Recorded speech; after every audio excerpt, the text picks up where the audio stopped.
I'm joined by the Vice President of Finance and Investment at Rosneft, Russia's biggest oil producer. He's Peter O'Brien. Peter O'Brien, why are we seeing more M&A at the moment? Well, I think you've seen, in contrast to last year, the oil price is now stable in a certain range. And when that happens, stabilized in a certain range, when that happens, it's easier for two sides to have a discussion on value and make decisions themselves with their own boards. Okay, and is it because the sheer scale of the investments needed in order to extract more oil out of the ground, it's better to be bigger? True. I mean, there's a view, and I think it makes sense that over the next 5 to 10 years, oil will continue to be more expensive to extract. So if you're in a position where you know your own demand, like China, will continue to grow, it makes sense to add at these valuations. Do you envisage any foreign partnerships coming into Russia to exploit the resources there?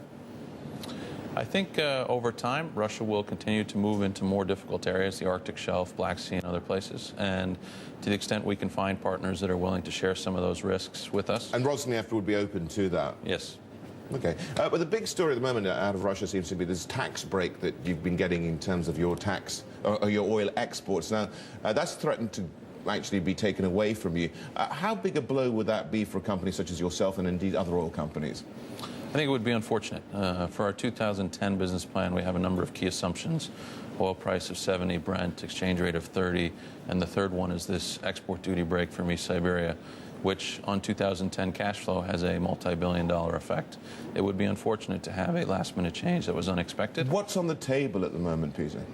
Well, the zero export duty has been in place now since January 19th, and we expect it to be in place at least through the end of this year. What's on the table is a discussion of the key projects in East Siberia that are producing. The Ministry of Finance would like to understand those volumes and the budget impact, which we thought had been reviewed previously, but we're happy to be providing as much information on these as possible. Well, I mean, the figure I've got here, if you have $75 a barrel of Urals crude, the tax would take about $36 of that away.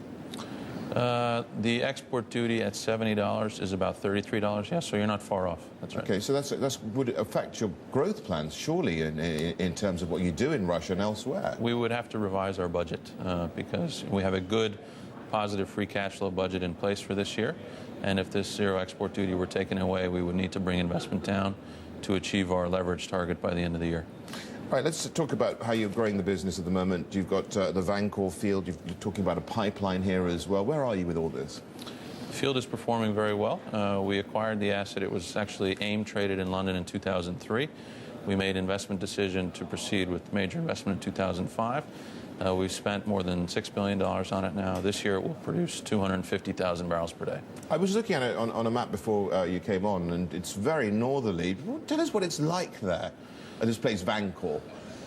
It is. It's very remote. You have to take a plane from Moscow to a small town called Igarka, where there's an airport, and then take a helicopter from there for 45 minutes. It's effectively a large swamp.